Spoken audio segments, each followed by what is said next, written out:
So for my book, I chose I Can Make This Promise, which I did in my book club, and I honestly loved this book. It was great.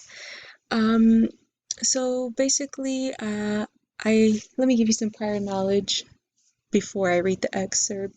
So basically, there's this girl, her name is Edie, and her friends decide to go up to the attic because they're looking for popsicle sticks, I believe. And so when they go up to the attic, they come across a box that has a letter E on it. So it was this mysterious box. The girls end up going through it. They find a letter which they don't read, but something that stood out were two last words that were signed Love, Edith. And so Edie is there's just big coincidence and she's confused. And so she's thinking that okay, who is this mysterious Edith? Like there's no other Edith in my family. Like who is this? So the excerpt says, but I didn't think my name was an inheritance.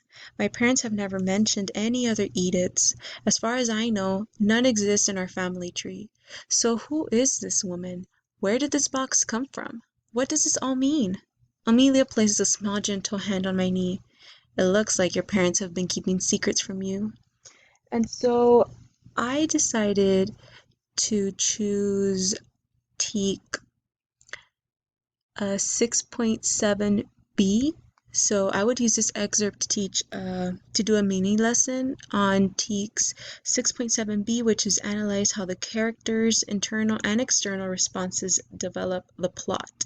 To teach a writing mini lesson on using indirect characterization or characters' internal responses to give clues to the plot.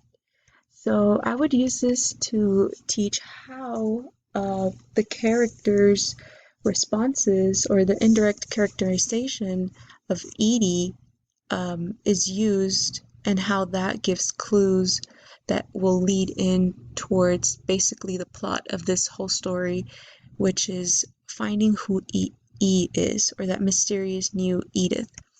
And so I know if I see it says, but I didn't think my name was an inheritance. My parents have never mentioned any other Ediths. So it's, as far as I know, none exists in our family tree. So this part right here, none exists in my family tree. I feel like that's a problem in itself. So she knows no one, she knows no one with the name Edith. Right? And then, so right here, she has all these lingering questions. So Edie has all these lingering questions, and those are her own responses that she's not necessarily explaining or telling her friends, but she's kind of thinking this to herself, like, who is this woman? Where did this box come from? What does this all mean? So right here, I could say that Edie has many stirring questions that are leading, no, not that are leading, that are used as indirect characterization. So right here, the author is not telling us, that she's confused necessarily. She doesn't say, I am confused or I am wondering who this is, but basically the questions kind of lead to that indirect characterization, and you can assume with who is this woman, where does this mean? So it's like her curiosity tells you about that.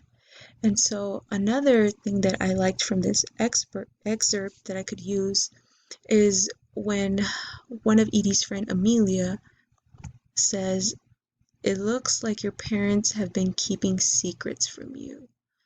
And so I would use also this piece from the excerpt to show how this character's responses are kind of telling you, like, okay, this is a plot of the story. You already have a problem, there's this conflict, there's this confusion, and so it looks like your parents have been keeping secrets from you. So this statement